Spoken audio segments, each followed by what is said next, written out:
place is, how amazing the night sky. A number of events during the year, starry nights where we also do telescope making here.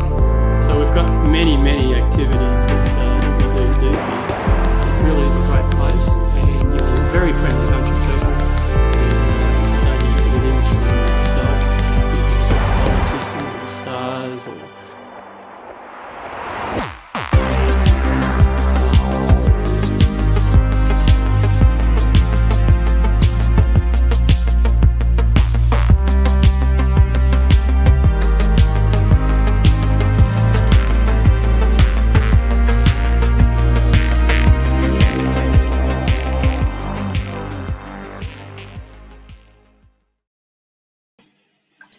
Good afternoon.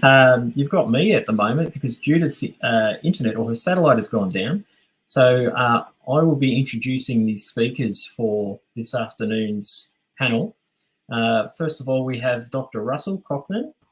Russell is the president of the IDA Victoria. Russell is a retired industrial chemist who continues to share his passion for science by lecturing chemistry at RMIT University, Melbourne, and as an observatory guide at Melbourne Observatory. He enjoys a long-time interest in astronomy and is an avid observer and photographer of all things astronomical. Russell believes that starry night skies can be returned by design and implementation of appropriate outdoor lighting that minimises intrusion of artificial light into the night. Russell enjoys nothing better than standing under the stars in the dark skies and marvelling at the universe above. Yep. Now, we also have Dr. Nick Lomb with us. Nick is an adjunct professor at the University of Southern Queensland. Previously, he spent over 30 years as Curator of Astronomy at Sydney Observatory and the Museum of Applied Arts and Science. And Nick was Vice President of the Sydney Outdoor Lighting Improvement Society for many years until he shifted to Melbourne, where he is closely involved with IDS. We also have with us Associate Professor Margaret Grose from University of Melbourne. Margaret is an ecologist and landscape architect who teaches design and ecology for designers in the Faculty of Architecture, Building and Planning at the University of Melbourne. She teaches the health and ecological impacts of artificial night lighting to design and planning students, has published for the built environment about public lighting, and is interested in improvements to street lighting in suburbs. We also have Jason Hammer with us. Jason has an advanced diploma in electrical engineering in lighting, Director of Lighting and Electrical Distributors. Jason has started his career as an electrical design draftsman, working with Victorian Consulting firms before concentrating on his passion for lighting in his chosen field. Jason is passionate about reducing the impacts of artificial light on the environment and educating others on light pollution. And Judith has returned. Thank you, Judith. We are back, Judith. We've just done the panel introductions, and I believe if you disappear again, it's okay. We've got it under control. But I believe Russell has a presentation that he'd like to give quickly before the panel takes questions from the audience. Absolutely. Thanks very much, Mark, for those kind words of introduction, and welcome everyone to this presentation by the International Dark Sky Association Victoria chapter. Here we have a absolutely magnificent view of our emu, our emu that graces our southern skies. And we want future generations to enjoy this view of the southern skies, and of northern skies in the northern hemisphere, as much as free of light pollution as possible. Why do we need a dark sky? And how you can help? Anyway, that's me.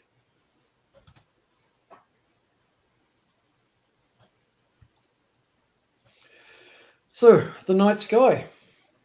Why is it important? Well, the natural night sky is our common and universal heritage. Think about that.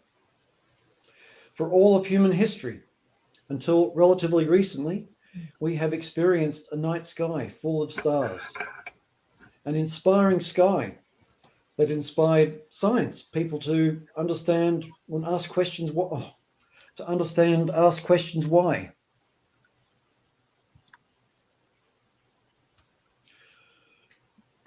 It inspired religion, philosophy, art, and literature. And I know what I've done wrong now, no matter. These will all come in, no worries. So the night sky has inspired much of human thought and application, asking the question why. And the natural night has not only inspired humanity, but it has acted as a precious resource for all life on Earth. But the glow of uncontrolled artificial light at night has hidden the stars and changed our perception of the night. But it is not irreversibly changed.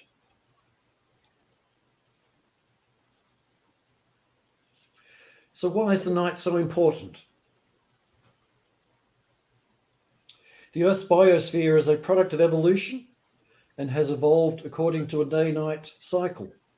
And as we've learned, ladies and gentlemen, girls and boys, when things start messing up that day-night cycle, bad things start happening. Things start going wrong. And lighting up the night is no different. It interferes with these cycles, and there are consequences with this interference. Humans are no different.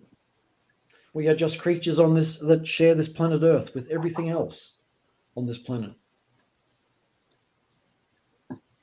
And it may come as a surprise to you, but I hope not, that our modern 24/7 lifestyle is not how we have evolved to live. We have evolved to be active during the day and quiet at night.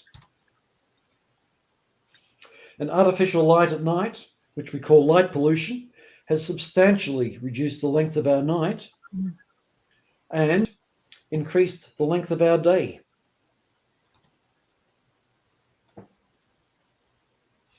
So let's talk a little bit about light pollution, where it comes from and what we can do about it. So here's a picture of Western Europe taken from space.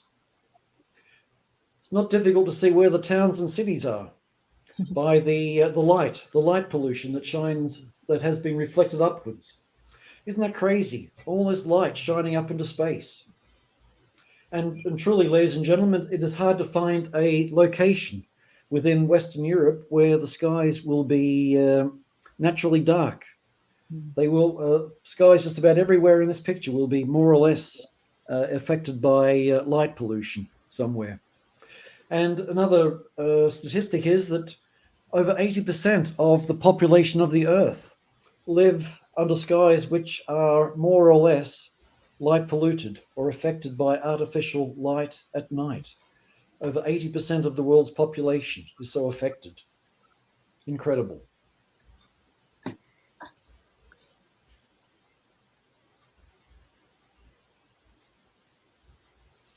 But here's a similar map of Australia. We are so fortunate, ladies and gentlemen, girls and boys, that our major population centres are fairly isolated and on the coast, which leaves large areas of our continent effectively free of artificial light at night. But it's not going to stay that way. You will probably have heard that our government and future governments will want to increase our population in Australia to upwards of 50 million people. That's about double our current position, which means that these population centres are going to expand. And with those centres expanding, that will mean more street lights, more light pollution. And perhaps, and I did forget to add one thing here about Europe. All this light that you see is largely to illuminate streets, to illuminate public spaces, and to illuminate buildings, to make them beautiful at night. And the reason that public spaces, streets are illuminated at night was originally to reduce the incidence of crime and to make people feel safer being out at night. And unfortunately, the evidences that has been obtained over the last generation or so has shown that lighting up the streets and public spaces at night does not reduce the incidence of crime. In fact, in many ways, it enhances crime. And there's a fact, ladies and gentlemen, that if there's a person out there who is intent on committing a crime, a person can hide in the shadows that are created by these lights lighting up public spaces, and that person is free to commit a crime at will. So it is a fallacy that lighting up the night reduces the incidence of crime. However, there is no doubt that lighting up the night reduces the fear of crime.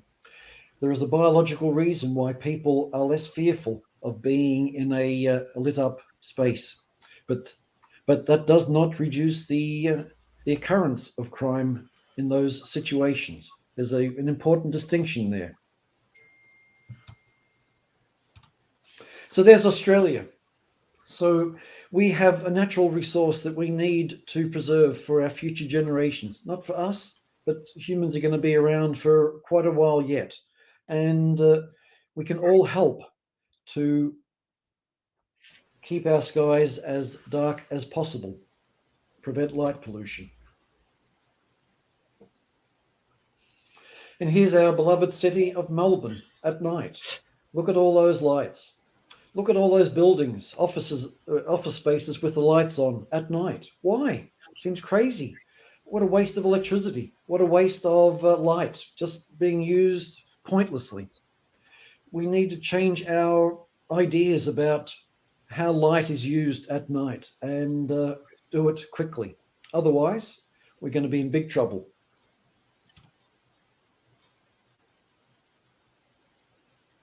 So what is IDA Victoria and the parent organisation, the International Dark Sky Association? What are we about? And I have to say up top, it is not about converting light polluted skies back to pristine dark skies. We do not believe that is possible. It has gone on far too long, but it is all about preserving what we have and making a little bit better what we currently have by preserving and protecting the nighttime environment and our heritage of dark skies through environmentally responsible outdoor lighting. A lot of meaning in those very concisely chosen words: to preserve and protect the nighttime environment. There's an important word, environment, which I will discuss and talk about a little bit later on. Through environmentally responsible outdoor lighting. And we have a number of goals or ambitions: to advocate for the protection of the night sky, just to be a voice to say, hey, look, we have a beautiful sky here. Don't go mucking it up by putting in street lights willy-nilly and haphazardly. Have a bit of a plan associated with them. To educate the public and policymakers about the night sky conservation. And hopefully there are quite a few members of the public listening in and watching this presentation, that you can have a hand in conserving the night sky by just being a little bit more knowledgeable about how to do it correctly.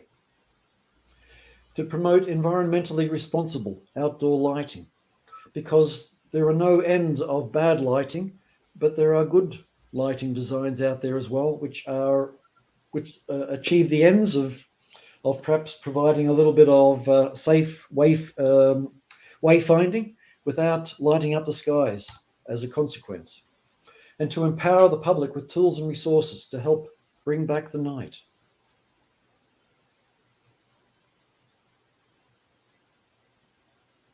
Now, the rollout of LED technology has really put a spanner in the works. These are efficient, they save energy, and that's the reason why they've been rolled out, to save energy, to do better things than incandescence and fluorescence and halide lamps, etc., but at a likely severe cost to the natural environment. And so often it happens, ladies and gentlemen, that we save something on one hand, i.e. we save energy, but we lose something on the other hand, and often the gains are far less than the losses. And I reckon the rollout of LED technology, or we believe that the rollout of LED technology is gaining a little in one hand and losing a lot from the other hand. And this is my personal opinion, but I feel that we may be experiencing or seeing an unfolding disaster of the modern era with the rollout of LED technology. The reason being that the standard color selected by the lighting industry, and this is worldwide, is white. And that has a CCT, or what we say color corrected temperature, of 4000 K, where K means Kelvin, and daylight is about 6000 K. So 4000 K is not quite daylight, but it does have produce a white light, which is good for seeing colors at night and good for seeing our way around. But notice this is a standard color selected by the lighting industry is white, CCT 4000 K. We presume because it was relatively easy and straightforward to make an LED luminaire with a color temperature of 4000 K. But it is definitely not the best color to use as a standard. So we can take the light coming from our white LED, our standard 4000 K, and we can split it up into the colors, and here is how it looks.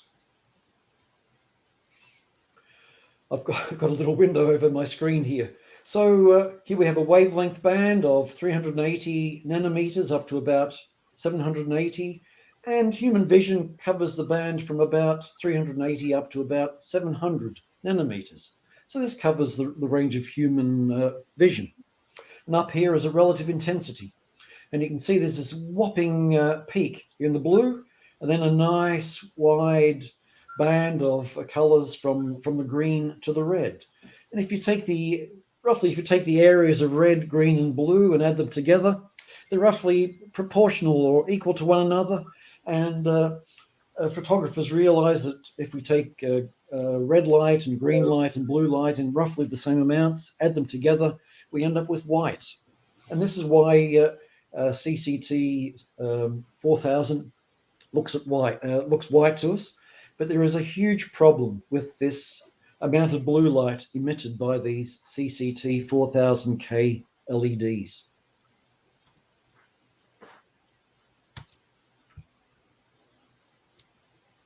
Now my screen is locked up. Here we go. So what is the problem with these 4000 K LEDs? There is our spectrum again.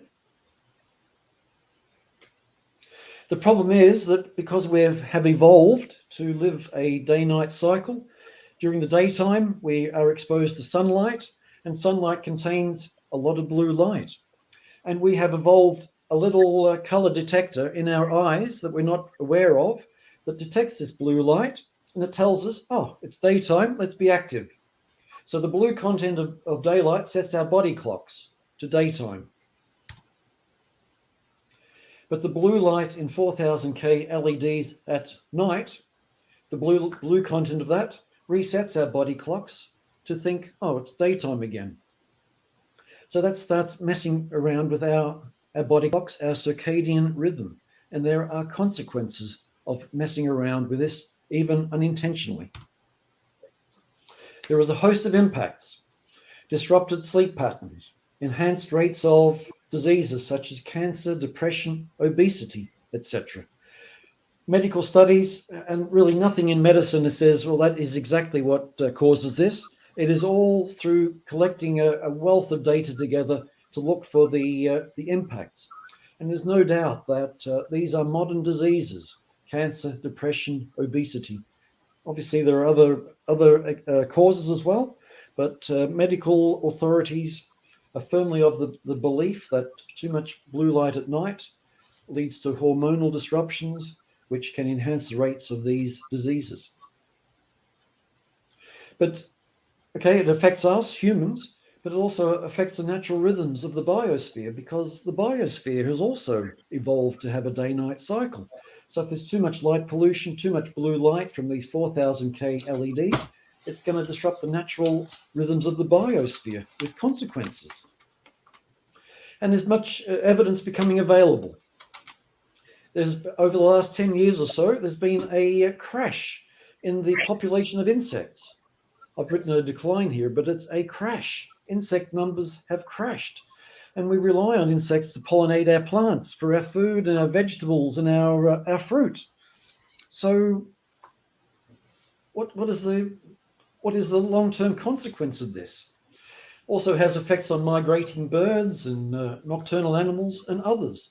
So not only are we affecting the nighttime, the quality of the nighttime sky through 4000K technology, because the point I want to raise is that blue light is most readily scattered by the atmosphere, and hence that blue light gets everywhere.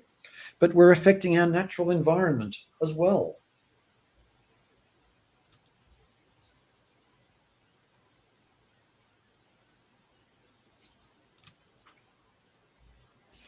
So now here we have two spectra. So we have pure white on the left-hand side, which is our 4000K LED.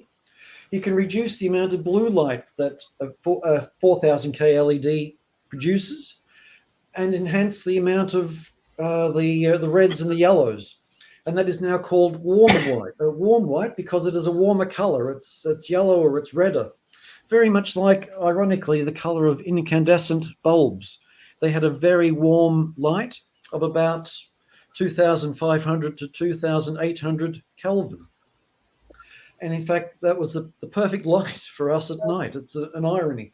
So by reducing the amount of blue light, increasing the amount of red light, we end up with a warm white, and we can characterize that by a color-corrected temperature of 3,000 or 2,800 or even lower, depending on the relative amount of red light compared with blue light. The lower the color temperature, the less blue light and the more red light. And that's a healthier way to go, because it is producing less blue light that can affect everything in nature, but also reduce the impact of light pollution on the nighttime skies. That's just one aspect. And IDA Vic advocates using color-corrected temperature of 3000K or lower for street lighting at night, because it is a warmer color. There's less blue light going up into the atmosphere, which we detect as light pollution. It's better for us. It's better for the biosphere. It's better all round. And ladies and gentlemen, I just want to make a point that, and I hope you don't have 4000K LEDs in your neighborhood, but when there are lots of insects about, you just notice how those insects are attracted to the white light. These insects think it's the sun that they're attracted to, with often fatal consequences.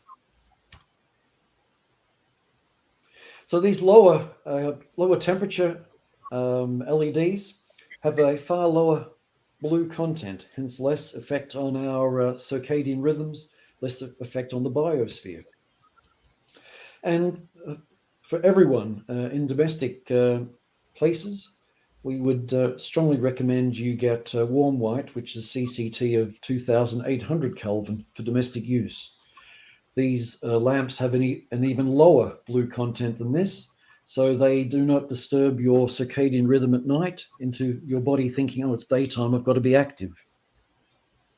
And I should point out as well, ladies and gentlemen, that our girls and boys, that our phones, our iPads, our screens do have a nighttime setting on them, which automatically reduces the amount of blue light that is produced by the screen. So look, even the manufacturers of this equipment recognize the impact of blue light on our circadian rhythms and the impact it has on our sleep, etc. So the knowledge is out there, ladies and gentlemen. So what can you do? Well, I think the first thing you would like to do is get involved by joining IDA Victoria.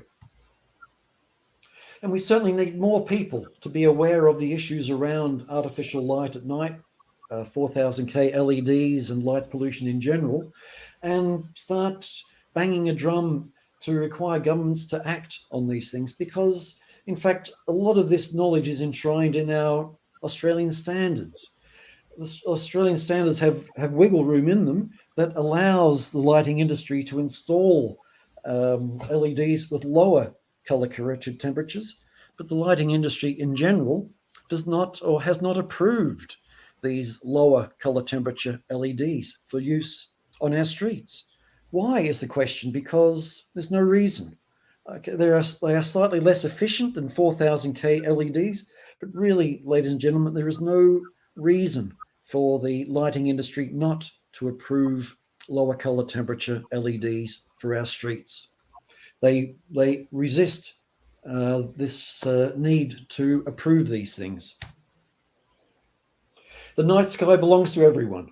No one has the right to deprive another of such a fundamental connection. So in fact, our lighting industry is just determined, really, to force all this blue light at night onto human beings. They should be aware of all of the literature and the documents out there that says that blue rich light at night is not good for us. It's not good for the environment, but they staunchly refuse, like they've got heads in the sand about it. And we need to get them to accept that there is a better way. Is our beautiful Milky Way again. So light from LED streetlights can be very obtrusive. And that's because the individual LEDs that produce the light are very intense. And that can create beams of very intense light that can intrude into properties. And it's a sad fact that authorities, i.e. those who install these LED streetlights, have not given any consideration about minimizing the light spill into our homes. Streetlights are intended to light up the streets to allow people to walk safely, not trip over or get run over by cars, etc., etc. Yet they have not considered at all the impact of that light intrusion into people's homes. How sad is that? But shielding is available to prevent light spill into your home. Just it costs money to do. And the lighting design, the designers of these light fittings have not even considered, have not had any intent of selling the luminaires, the lighting bodies that contain shields that prevent the light going into people's homes. In other words, to direct the light downwards. But if you do have an LED that is shining into your property, ask your local authority to fix it. And do not take no for an answer. Get your neighbours involved. Just produce a community body to go to your local authority and say, hey, I don't want all this light shining into my living room or my bedroom, please. Do something about it. Because when enough people complain about these things, the authority can do something about it or will do something about it. Here's a wonderful example of an LED that was shining light obtrusively into properties, and the authority installed these baffles to ensure that the light did not go into people's properties. It's a pretty ugly job, I've got to admit, but it can be done. So what should highways look like? This is what highways should look like, ladies and gentlemen. No bands of lights down the median strip to light up the road, because the Australian standards say that for roads where there is no pedestrian traffic expected, there's no requirement to light up the roads. That's what the vehicle headlights are for, to light up the road. So this authority followed the Australian standards to the letter and built this road, which is just suburban Melbourne, without any lighting down the middle of the road to light up the road. Certainly I will say that about 1 kilometre down the road there is a junction which is lit up, because it's where pedestrians cross the road and where there is a possibility of vehicles coming together. So lights are there, but on the straight stretch of road without pedestrians, no need for lights. So please have a look around your neighbourhood. I'm sure you will find a number of examples of straight roads like this where no pedestrians are expected to be found, which is lit up for absolutely no reason at all. And city streets. This is not Australia, but this is Dunedin. These are old high pressure sodium lamps, the very orange yellow ones. They were getting old and unable to be replaced. So Dunedin City Council decided to install LEDs. and amazingly, that one of the requirements was to minimize the amount of light pollution, light going upwards. And this was the solution they came up with. How fantastic is that? How fantastic is that? Subtle lights shining downwards. Although they look white, they're actually not a color dissimilar to the low pressure sodiums. They're about 2,200 Kelvin. But how wonderful is that? People can walk around, but the light is directed downwards and not upwards. Well done, Dunedin City Council, for that very refreshing angle on how to light up a city space. And believe it or not, New Zealand uses the same standards that we do. So if they can do it, why can't we? And I'll finish up here. For more information, I will click the button. But look at this this town/city here. This is a city of half a million people, ladies and gentlemen. Half a million people live in this city. It's Tucson, Arizona, the home of the International Dark Sky Association. And there is a special ordinance, i.e. a lighting law at Tucson, Arizona, which limits the amount of light that can be directed up and also the color temperature. 500,000 people, and this is taken from about 30 kilometers away from Tucson and about 3,000 feet up Mount Lemmon, which has some observatories on there. How fantastic is this? It can be done, ladies and gentlemen. There just needs to be a way and a will to do it. So if you want more information, please go to the IDA Vic website, www.darksky.vig.org, or go to the IDA website, www.darksky.org, for more information. There is a wealth of information there as to how you can help make or preserve the nighttime sky, and particularly about appropriate use of lighting at night. So thank you very much for your attention. So I shall stop sharing that. Please just throw money. That's the problem with online. Thank you very much, Russ. We don't get money. No worries. We did have one question here. Yes, fabulous. Does anybody know about the Burgong moth migration from Victoria to Canberra? In 2019, it didn't happen. Well, is that a question or a statement? Yes. I think it was a bit of both. Question, yes. Yes. I think, Judith, you've done a little bit of research into that, or you've read a few papers about it? Yeah. Well, they certainly were very worried about it, but last year the numbers were good, and they certainly will be running it again in 2021 for people to go online and do a moth watch and record their moths onto the website. So there are definitely still colonies there, and the public has become more aware. Yeah. And of course, moth numbers depend on the season, i.e., you know, how much food there was for the caterpillars, etc., etc. But we all know how fatally attracted moths are to lights. And the bluer the light, the more attracted the moths are to lights. And so it'd be very, very interesting to see how the moths fare into the future. So any more questions? There's one from John Wilkinson, it's more of a statement than a question, but a problem for us amateur astronomers is that there are no filters for LED lighting. Now, is that the case, Russell, that you know of, or Barry? I think that's very, very true, because the white LED covers a whole range of wavelengths, as you saw from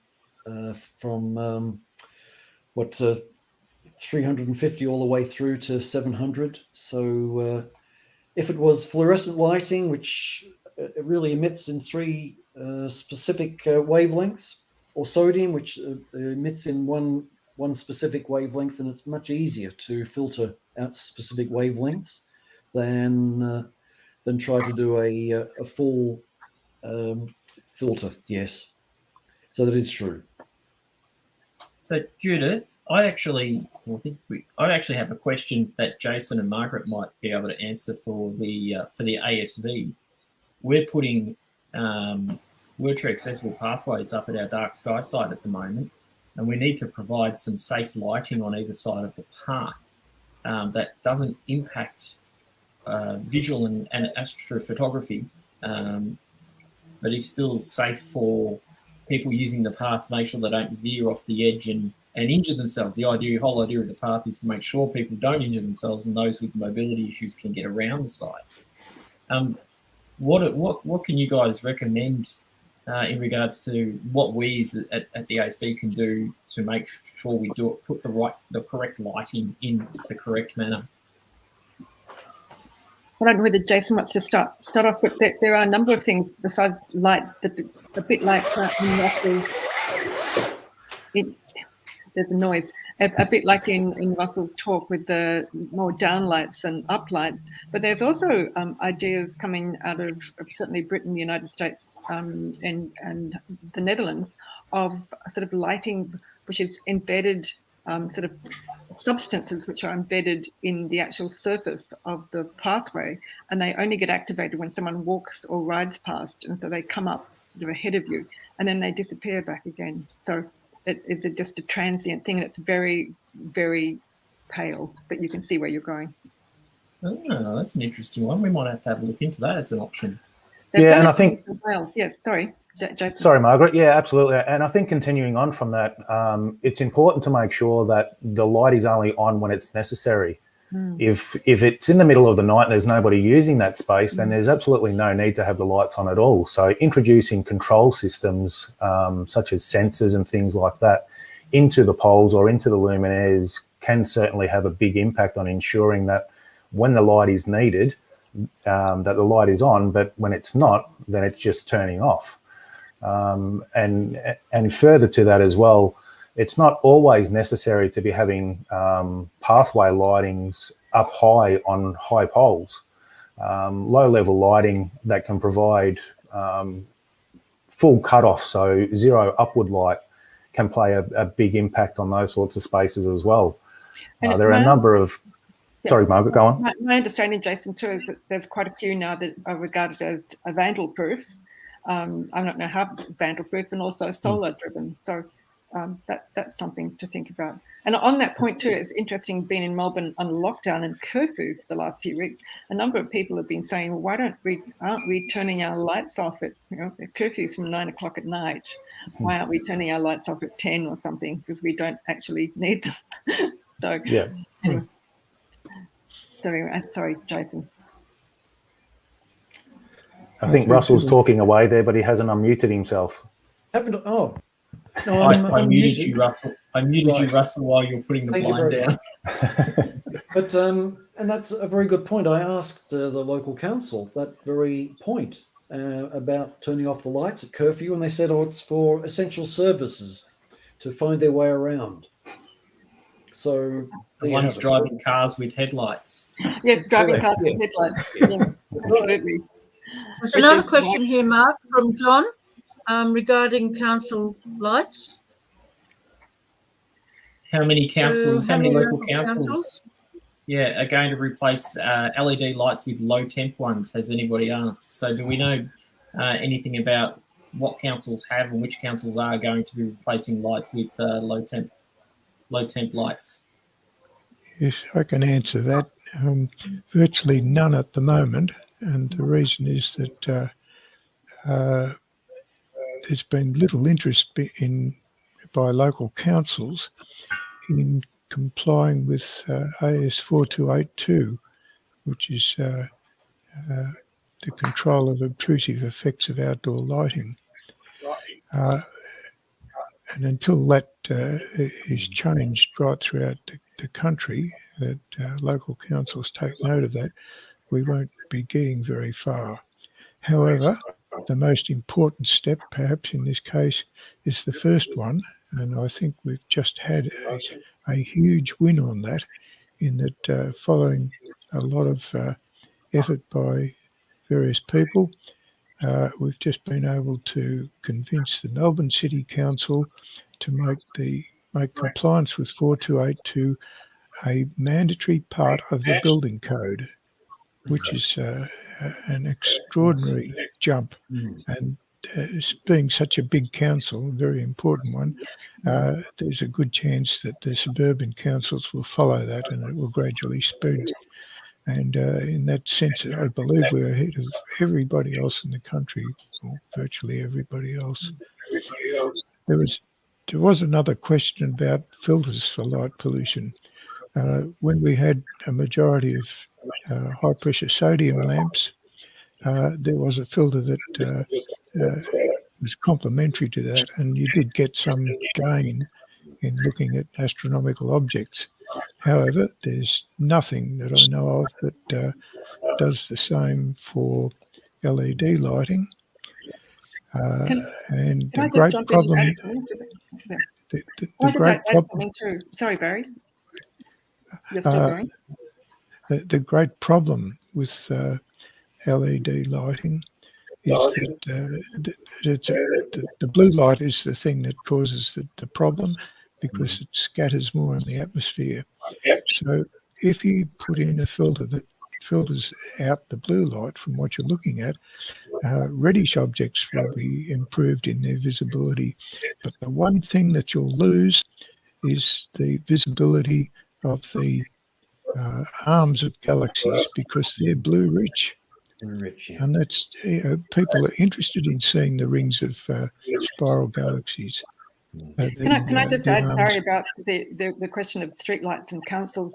For example, I live in Moreland City Council in Melbourne, and I recently asked them about putting a shield, because that's the other thing that Russ talked about in his talk. You can ask for shields, but the interesting thing, Moreland City Council, if they come and examine, and if they agree that it's causing a bit of a problem in your house, you have to pay for the shield, which I was really surprised about, actually.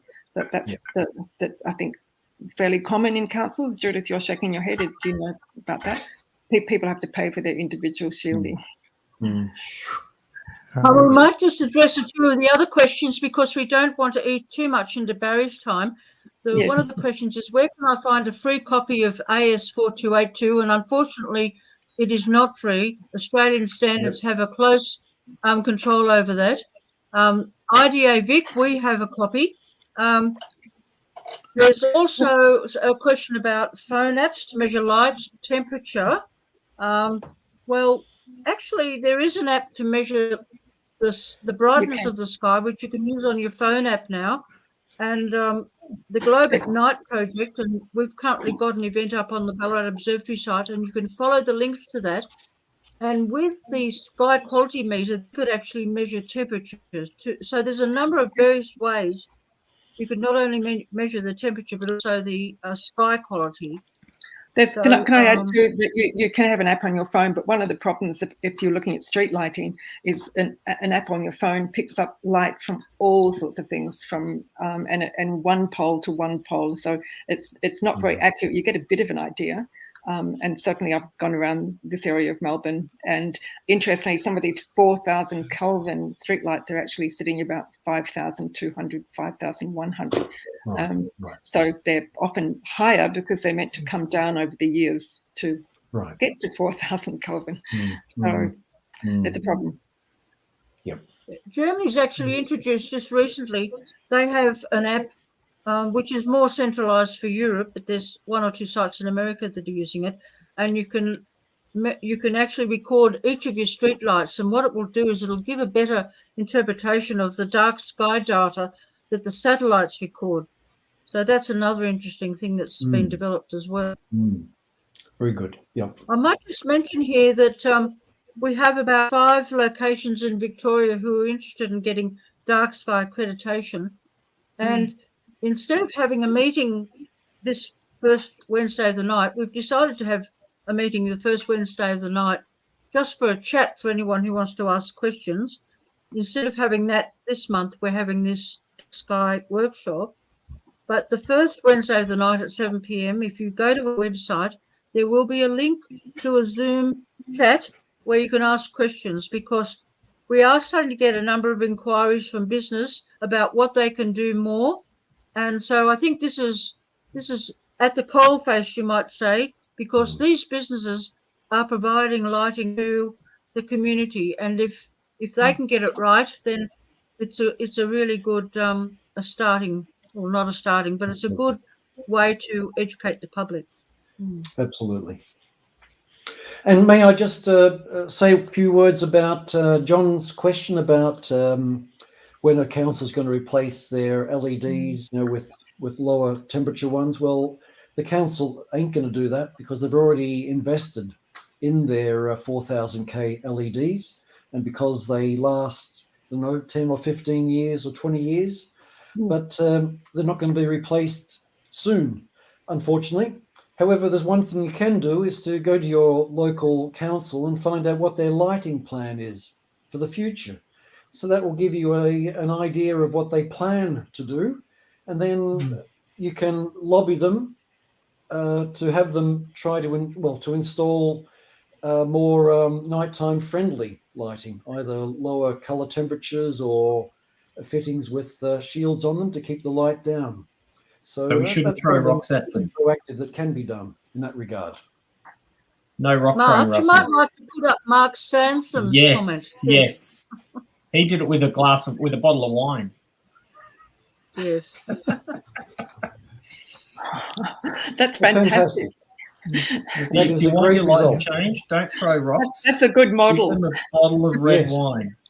Mark, I'd like to know what that bottle of red wine was, and we can all try it with our local councillors. Well, folks, there's a little win. Question there, Mark, about has someone written a summary of AS4282? Good question, because the full copy versions cost nearly $190. That's right. Yeah. Yeah, and it's really outrageous because even don't we have something on our University of website? Melbourne, and you can't get one. Yep. You can't get three.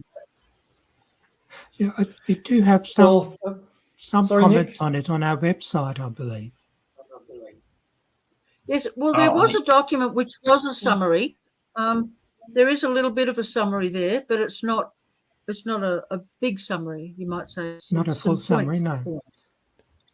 Well, I think it talks about the changes that we have managed to achieve in it, because we did comment on the draft version of AS4282, and I think our comments from IDA Vic has made a huge difference and improved the standard a lot. They were talking about initially in their draft about having color temperatures as high as possible, as much light as possible, but I think we managed to change that by commenting on the draft. Yeah, and I think there are. Yes, we talk about that on the website. Well, I think we might finish there. I can't see any more questions. We're not too much over time. Only 7 minutes. We've done well in the end. Yeah. Okay, so may I forgot to finish off with a concluding remark. So this is probably a good place to do it. And the concluding remark just pulls together all of the impact of light pollution on us and the environment. And the concluding remark is that keeping skies dark, in inverted commas, it is not only a benefit to us, humanity, in maintaining our connections with the universe, but it's good for our health and the health of all the creatures on this planet.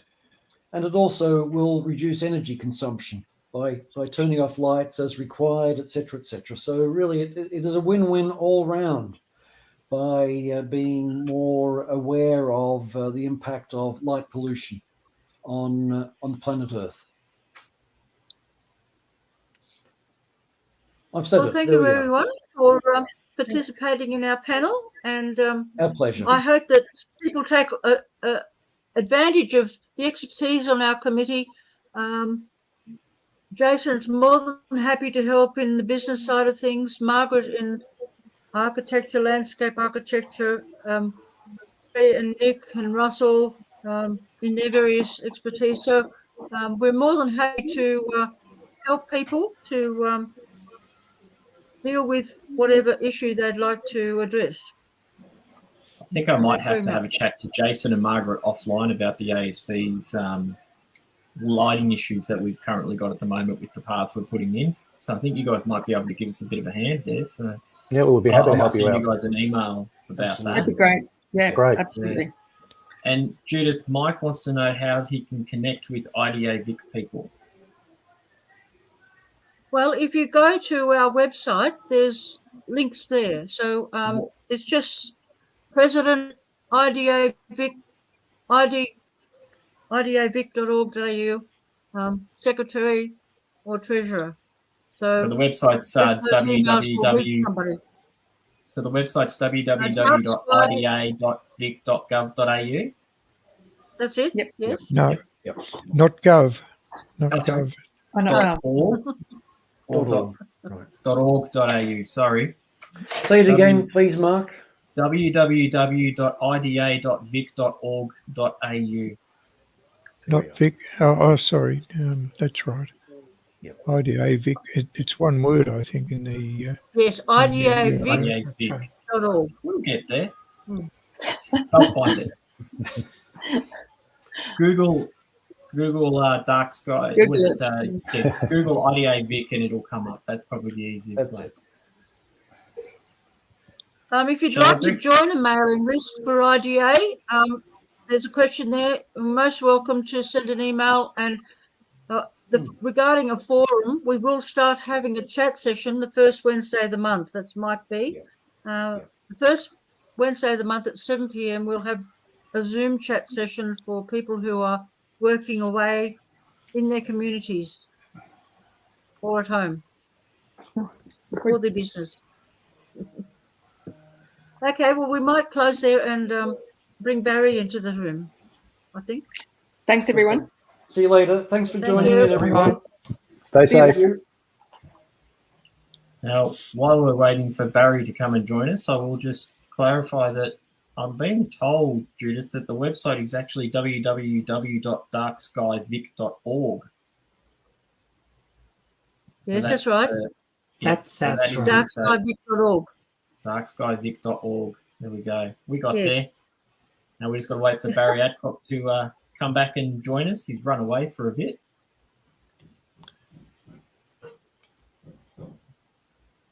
Not sure where he's gone. We might need to send him a message or give him a call. No, I'm Here here. he is. It's a matter of pressing the right buttons. Righty, I'm going to share. Okay, well, our next speaker is Barry Adcock. He's a member of the Astronomical Society of Victoria and the Ballarat group, and he'll be speaking on recording a spectrogram of planet Jupiter. Barry's been recording images of Jupiter for many decades now, and he's was a very long time section leader of the solar and planetary group or section in the ASV. So he's also a telescope maker extraordinaire, but his work on Jupiter is a very long time of experience. So welcome, Barry. Thank you, Judith. Can everyone hear me? Yes. Yes. Yeah. Well, good afternoon, everyone. I'd just like to present a little bit of work that we've been doing this year. This is all under the within the lunar and planetary section of the ASV, and that's under the directorship of Stuart Beveridge. That's a picture of Jupiter just a couple of nights ago. That's the way it appears. But during this presentation, I'd like to highlight what has changed on Jupiter in the recent past. We want to study the discrete band, what it looks like at discrete wavelengths, and I want to study the renewed ultraviolet images of Jupiter, and lastly, we will study the spectrum of Jupiter. And the aim of all of this, my aim is to detect spectral lines associated with Jupiter's atmosphere and monitor them to changes in time. And they're lines that we see that the extra from the solar spectrum. Anyway, let's have a look at how it's going. Earlier today, I saw a question saying, what equipment do you use? So I hurriedly put in a couple of pictures. Earlier on in the years, I used that 350 millimeter oblique reflecting telescope called the Schiff-Ziegler, and we collected an enormous amount of information with that. But recently, I've installed a 250 millimeter refractor. People say that it looks like the old refractors made out of mahogany, but it's not. It's an Australian telescope, and it's made from Western Australian Jarrah. That's the bottom end of the telescope, the focusing tube. On the right is a 6-inch 150 millimeter refractor for guiding, and that's the little camera. Everything takes place in something you can fit inside a tiny box. I want to refer to wording as we go along through the talk, and superimposing Jupiter on that, I want to refer to the North Equatorial Belt along there called the NEB, the Equatorial Zone, the South Temperate Zone, and various other things. So everything with an S on it will be south, and obviously everything proceeding with an N will be the north part of Jupiter. One of the strange things that's happened during the year is that the North Equatorial Belt has drastically changed. In 2017, it looked quite turbulent. 2018, it was even worse. And 2019, 2020, it was a mixture of extreme turbulence. 2021, it's almost gone. And these so-called barges are what's left of the north edge of the North Equatorial Belt. And we expect that will reform again in the next perhaps 18 months or 2 years, and that will be worth having a very good look at. In the equatorial region, earlier years it's quite white, as it normally is, and looking at it with a ultraviolet filter right down at 400 nanometers, the equatorial region is again fairly white. In recent times, it has been covered with a brown veil, as you can see in that picture, and in ultraviolet light, that veil is black, which means that it doesn't reflect much ultraviolet light. So that's a change that's taken place in the last year or so. The first photographs of Jupiter was taken by Andrew Common in 1841. He used that 36 millimeter refractor, and that's his picture of Jupiter. I only put that in because it shows the size of Jupiter's great red spot. In 1874, there was another picture of Jupiter's great red spot.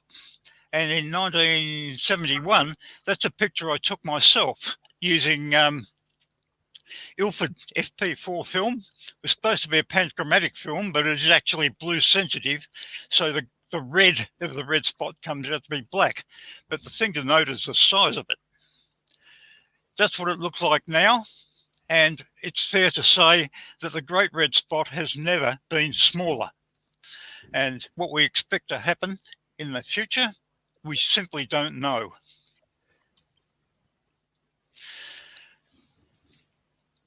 Activity following the great red spot, you can see in these two pictures, which are quite recent, of turbulence of outbreaks of what's thought to be ammonia from deep inside Jupiter.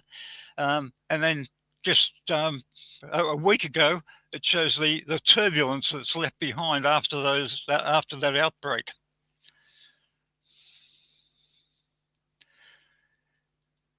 Another change is if we look along the south temperate belt along there, there's the odd anticyclone white spot.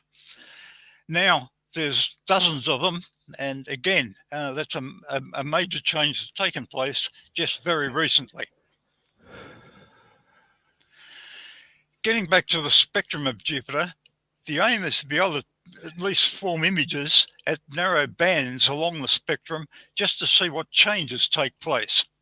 And I've shown this slide before, but we'll just very quickly go through it again, that it's these filters that I've indicated in white are windows in the spectrum, and the actual shape of them is like, that's a spectrogram of the actual characteristics of the filters. That's a typical filter. And if we look at the 600 nanometer range, which is visible to our eye, that's actually orange. That's what Jupiter looks like. 700 nanometers, we can only just see Jupiter with the unaided eye. And through the spectral range, we can actually see quite significant changes in the appearance of the planet. And this is best looking at the filters again. This is the problem with the filters. We've got to block other parts of the filters that are a nuisance to us. So when we're taking pictures of the visual region of the planet Jupiter, we use an IR blocking filter, and that's its characteristic there. It transmits from 300 nanometers to 700. But if we wish to block the ultraviolet light as well, we can use what they call an L filter, and that blocks the energy from 350 nanometers to about 650. And further to that, if we wish to zero in on a particular compound, such as methane, we can use a rather knife edge filter centered at 889 nanometers, and that produces a very narrow picture of the Jupiter at that wavelength. And that methane filter is contained within the 900 nanometer filter that I use. And if we look at those pictures in greater detail, that's a white light picture, of course, and the others go through 600, 800 nanometers. And what I've done, without going through the details, I've called this 800 nanometer filter red. I'll call the 700 one green and 600 blue, and I've produced what some people call a false color image of Jupiter, and that is supposed to highlight the differences. If you look at just those three black and white images, it's difficult to see what the differences are. Whereas if you make a color picture out of them, then the colors themselves highlight the differences between one to the other. Going further on, going further into the infrared region, the one of great interest, which I was just talking about, is a picture of Jupiter taken at 889 nanometers. It's a methane absorption filter. So wherever there's a lot of black in that picture, it's telling us that there's a lot of methane. There's very little methane in the polar regions, and the reason for that is not well known. Getting back to the spectrum, the modern cameras, which update every year almost, they have renewed activity in the ultraviolet region. And there's some new pictures just taken this year, which I have been unable to take in the past, showing the changes of Jupiter in the ultraviolet region of the spectrum. An ASV member, Ron Garrett, who actually passed away about 5 years ago, he had a PhD in biological chemistry, and he actually worked in that area. And he used to tell me that the really interesting spectral lines are in the ultraviolet region. And I think he meant that the spectral lines that you'll see down there are due to organic compounds. Now, I'm sure he didn't mean that there was life on the atmosphere of Jupiter, but there's plenty of possible organic compounds that we can see. Just looking very briefly at a simple spectroscope, light from the object falls onto a slit. It then diverges to a collimating lens. It becomes parallel, and a dispersion element, in this case a prism, redirects the light onto a focusing lens and one's eye, and that's what we know as a spectroscope, and that's what we see with our eye. In the case of a spectrograph, we take away the eye and we put in its place a photographic plate where that black line indicates the focal plane of the camera, and we can record that spectrum on a film or on a CCD.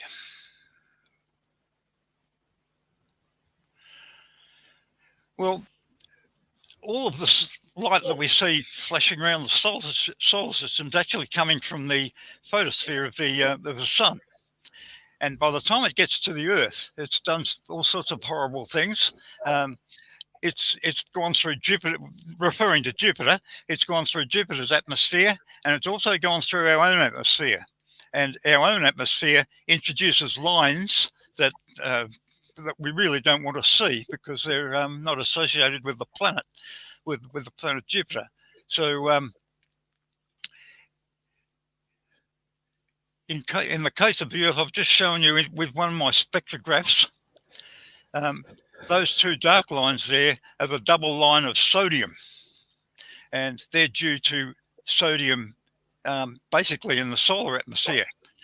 But in addition to that, we've been able to photograph a line due to the element nickel, but the other lines are due to things in our own atmosphere, basically water vapor or oxygen, and they play havoc with what we want to see as far as the spectrum of Jupiter is concerned. This year I tried to take a spectrum simply of the blue sky. The sun was out of the field, and they're the results that I got at various wavelengths. That stripped down the middle is not my photograph. That's something I copied off the internet. Those capital letters along the top there refer to lines that are important in optics. But the other lines that you can see along the bottom there is the H alpha line that Russell and John have mentioned on several occasions.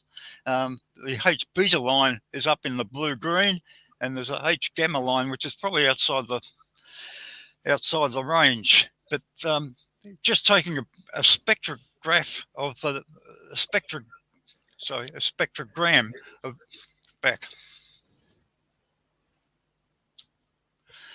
of the blue sky, we get those results. And most of these things here you can see are due to, well, that line there is due to oxygen. These are due to terrestrial oxygen and water vapor, etc. So looking at the spectrum of just the sky, we see a lot of lines introduced by our own atmosphere. That's a simple spectrograph that I made out of crown and flint prisms. The properties of that is that the crown and flint prism is designed such as the light continues straight on instead of being deviated by the single prism. And in the case of Jupiter, I was able to, with that spectroscope, I was able to photograph the spectrum of the sun and of Jupiter shown below. That's another spectrum of Jupiter taken with a similar spectroscope. Now, looking at these spectroscopes in more detail, or spectrographs, instead of having a prism, we can increase the dispersion of the colour enormously by using a diffraction grating. And that picture I've introduced there is a reflection diffraction grating, and it creates several spectrum. And by carefully shaping the grating contour, we can emphasize the brightness of one of those. And in doing that, it's called blazing the grating. And I guess that's one of the disadvantages of a grating spectrograph. In a prism, we get all of the light concentrated into the one spectrum. In the case of a grating, we get an enormous dispersion, but some of the light goes off to other spectral line areas, and we've got to try and emphasize one of them so we can see it in detail. That's a transmission grating, where instead of being reflected, the light actually goes through the grating, and its properties are much the same. And that's referring to what I was talking about just before. In the case of shaping the grating, we can emphasize one of the areas of the spectrum over above the others. There's a lot of mathematics involved in that, and really there's not a good time to go through it all. In the case of my transmission grating, I took a picture of the fluorescent tube, and this probably refers in some ways to what we were talking about in the last session of light pollution. Those lines are mainly due to mercury in the fluorescent tube, and there's a very bright one down in the blue area, or almost into the ultraviolet area of the spectrum, and the other lines as well. The continuous spectrum is caused by the coating on the tube to create an even light across the spectrum. Using the transmission grating, I was able to record the spectrum better than before of the first of all of the sun below, and the and Jupiter on the above lines, and there's differences to be shown there, which can be highlighted by image processing. We can go have a hybrid grating called a grism, which uses a grating and a prism, and that further introduces a greater dispersion of light.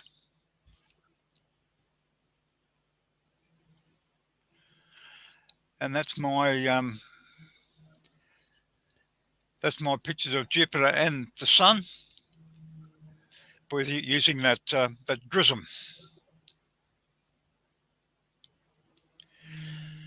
Moving on again, I've always tried to write these, present these spectra with red at the right and blue at the left. And why I've done that, and why I've done the reverse here is unknown to me, but I have to put up with it by looking at it backwards.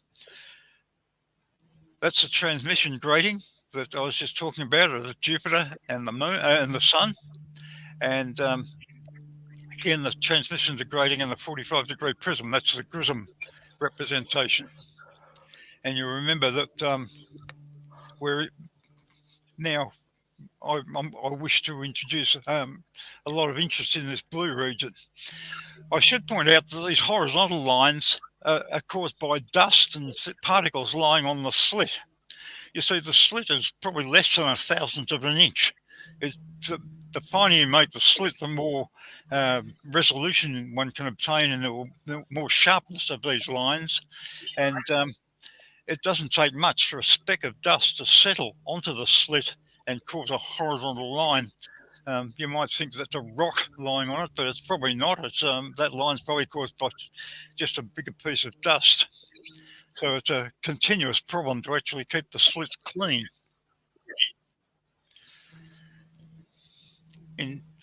Some time ago, in 2008 actually, we produced this spectrum of the planet Jupiter. The Sun is above and Jupiter is below, and the camera that I was using has that was probably taken with my single lens reflex camera, and that has an IR blocking filter in it, so we don't really get very much information from the red.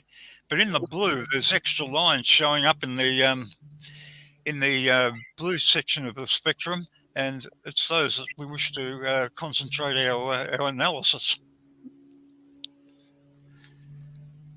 On the spectrum of Jupiter, you can actually see lines associated with the belts. and the slit of the spectroscope lies along there, and that region there is the North Equatorial Belt, showing up darker. That's my transmission spectroscope with the single lens reflex camera connected to it. I can take that off, of course, and I put a little webcam in its place to take pictures in the infrared. That's my version of the reflection spectroscope. In there is mounted a slit, and there's a couple of collimating lenses. The reflection grating is right down the bottom there, and that reflects the light through another focusing lens onto the camera. This black thing around the bottom here is a piece of material that I put there because stray light was leaking in through every little crack, and it was upsetting the measurements.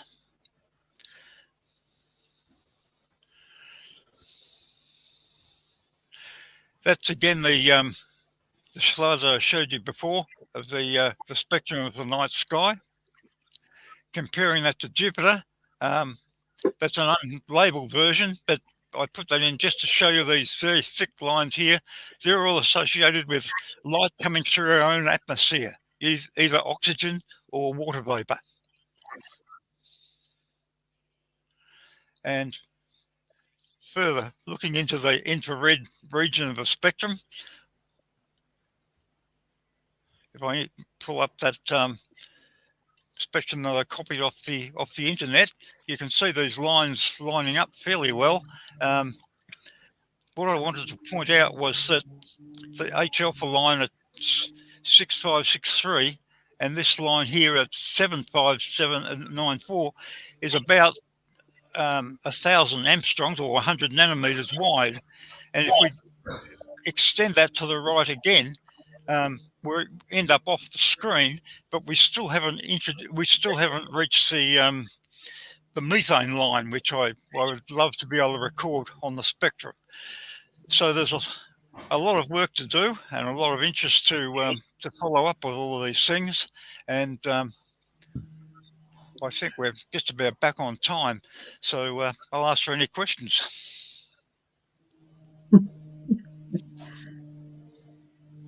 Thank you very much, Barry. There is a question. Yes.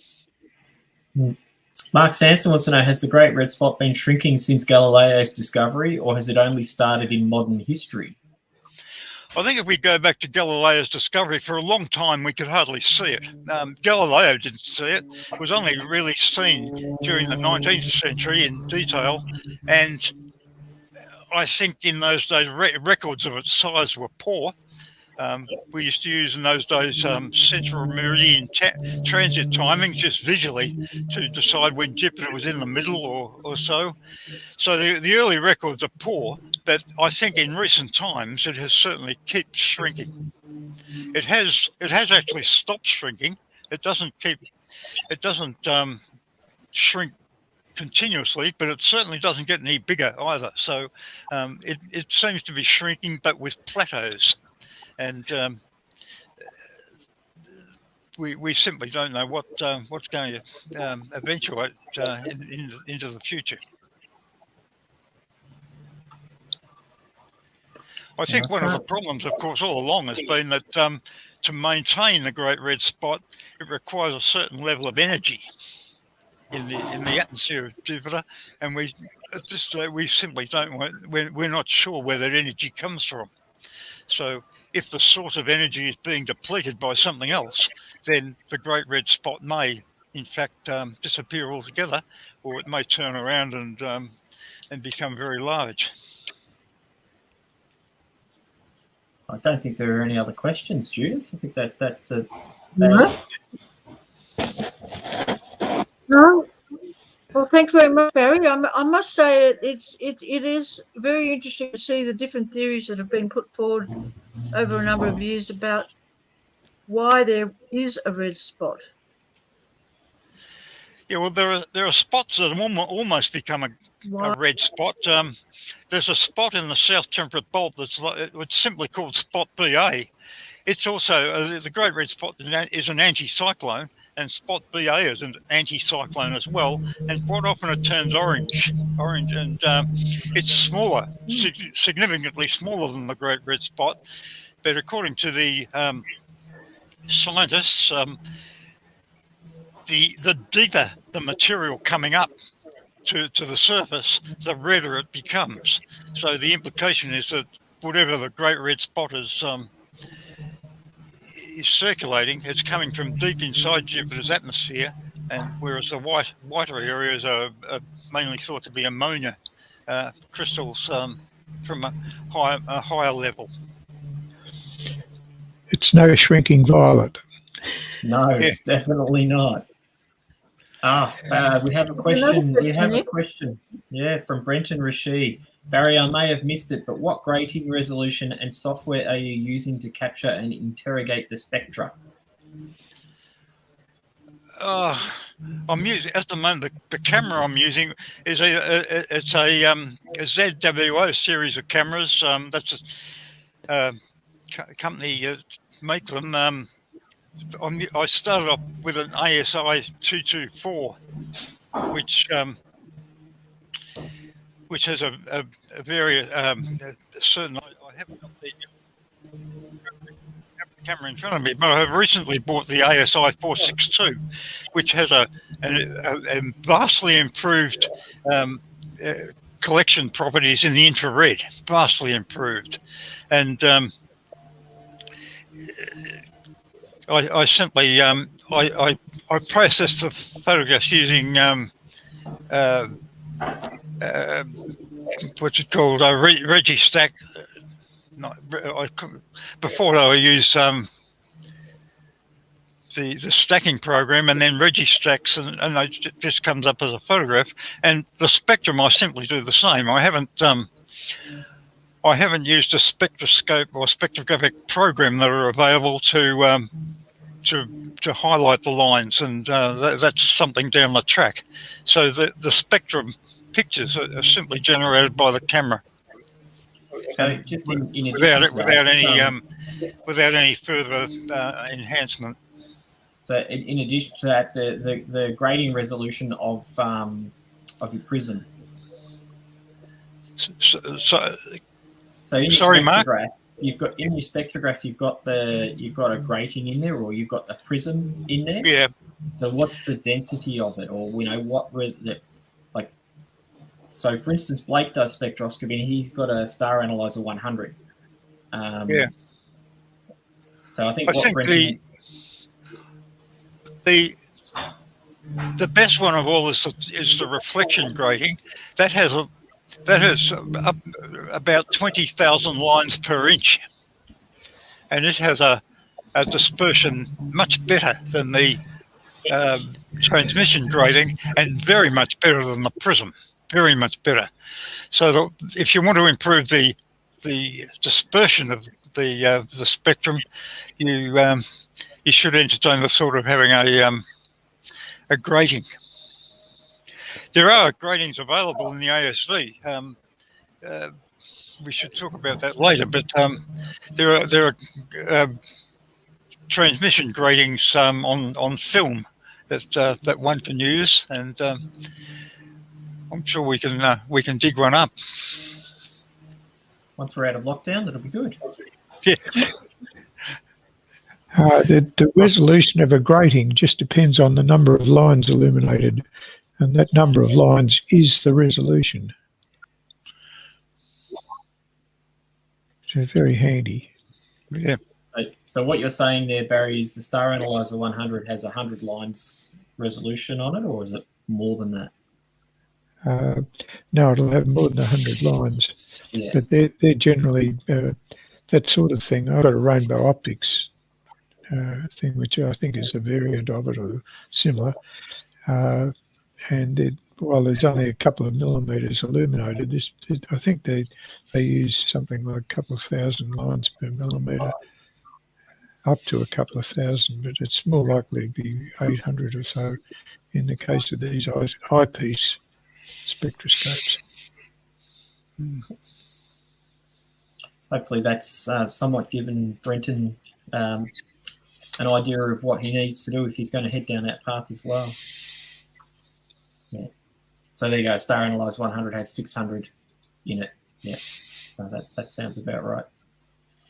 I think that's about it, Judith. Yes. Right on thank time. you, Barry. Thank you, Barry, for sharing your work. And I did note that that first image you took is 50 years old this year. So that's a fine record of recording Jupiter. It's 50 years of work. Yeah. It was actually before that. That photograph was 1971, but I'd been drawing Jupiter on a piece of paper with a pencil. Right back probably 1958, 57. So it goes back a fair way. Do you still have them? Yeah, I do. Oh, wow. Oh, I'm going to have to speak to you about that offline, Barry. Yeah. That's important history. Yep. Well, I'd like to finish up by thanking everybody involved. President Chris Rudge for allowing ASV to help us, for Mark Sansom, who's done a marathon job of helping, and Paul Harvey and Lee Green, and all of those people who have been involved in helping to make this a success. It's been a wonderful journey, and I'm very grateful that we could still host the VASTROC, and I look forward to some wonderful partnerships in the future. And thank you all very much. I think it was very well done, Judith. You did, and Mark and everyone else. It's been fun. We'll sign off then, Judith. See you later, everybody. Yes. Yeah. Okay, Bye. bye.